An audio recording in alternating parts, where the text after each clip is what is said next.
নমস্কার, কেমন আছেন সবাই? আমার রান্নাঘরে আপনাদের সবাইকে স্বাগত জানাই।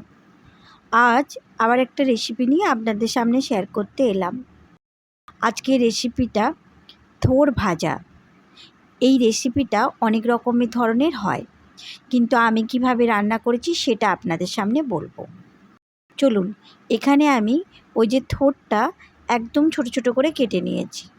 তারপর অল্প একটু লবণ দিয়ে ভালো করে এইভাবে মেখে নেব। আগে কিন্তু আমি 2 থেকে 3 বার মতো ভালো করে পরিষ্কার জলে ধুয়ে নিয়েছি। আপনাদের ঠিক এইভাবেই করতে হবে। এই যে লবণ দিয়ে মাখছি ভালো করে, কারণ এই যে থোড়ের যে জলটা বেরোচ্ছে ওটা ফেলে দিতে হবে, নাহলে একটু কষাটে ভাব থেকে যাবে, তখন খেতে কিন্তু ভালো লাগবে না। আমি এইভাবে প্রায় 3 থেকে 4 মিনিট মতো এরকমভাবে করে নিয়েছি। যখন জলটা বেরিয়ে গেছে, আমি কিন্তু হাত দিয়ে ভালো করে চেপে চেপে একটা অন্য পাত্রে তুলে নেব।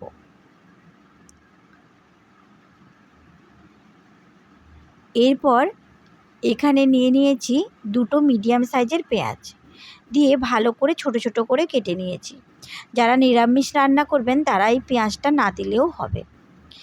এরপরে এখানে বেশ কিছুটা কাঁচা লঙ্কা একদম ছোট ছোট করে নিয়েছি।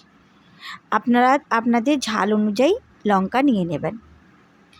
এরপর কড়াতে সামান্য পরিমাণ সরষের তেল দিয়ে ওর মধ্যে 1 টিস্পুন সাদা জিরে আর কালো জিরে দিয়ে ভালো করে ভেজে নিয়েছি। এরপর অল্প একটু ওই তেলের মধ্যে হলুদ দিয়ে দিয়েছি। আপনারা হলুদ দিয়েও ভালো করে থোড়টাকে ধুয়ে নিতে পারেন। হাতটা কালার হয়ে যাবে বলে আমি আর হলুদ দিইনি। এরপরে ওই জল যে বের করানো মোচাটা ছিল ওটা আমি ওর মধ্যে দিয়ে দিলাম। দিয়ে ভালো করে এইভাবে নেড়ে নিতে হবে। হ্যাঁ, অবশ্যই গ্যাসের ফ্লেমটা কিন্তু হাই রাখতে হবে, তাতে করে থোড়ের মধ্যে যে জলটা ছিল সেটা ভালো করে শুকিয়ে যাবে, না হলে কিন্তু ভাজা ভাজা হবে না।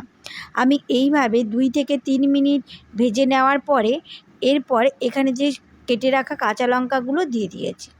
আপনারা সবাই জানেন আমার বাড়িতে একটু ঝালের পরিমাণ বেশি খায়, তার জন্য এখানে কাঁচা লঙ্কা দিয়ে দিলাম বেশ কয়েকটা। আপনারা ফোড়নে শুকনো লঙ্কা ফোড়নও দিতে পারেন। এইভাবে বারে বারে কিন্তু আমি নেড়ে নিয়েছি। এরপর এখানে পরিমাণ মতো হলুদ দিয়ে দিলাম কালারের জন্য। দিয়ে এইভাবে গ্যাসের ফ্লেমটা আমি কিন্তু এখন লো করে দেব।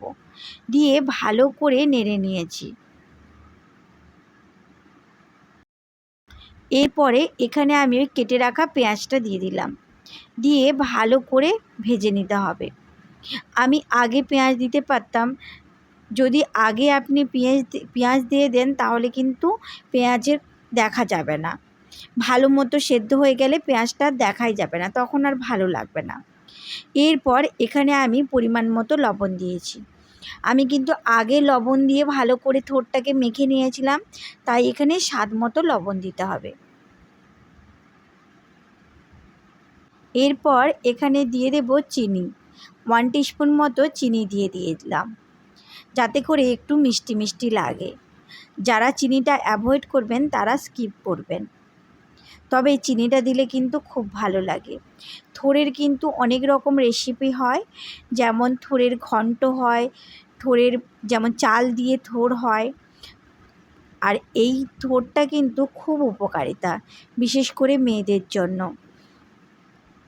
দেখুন, আমার কিন্তু এই থোড় ভাজাটা একদম রেডি।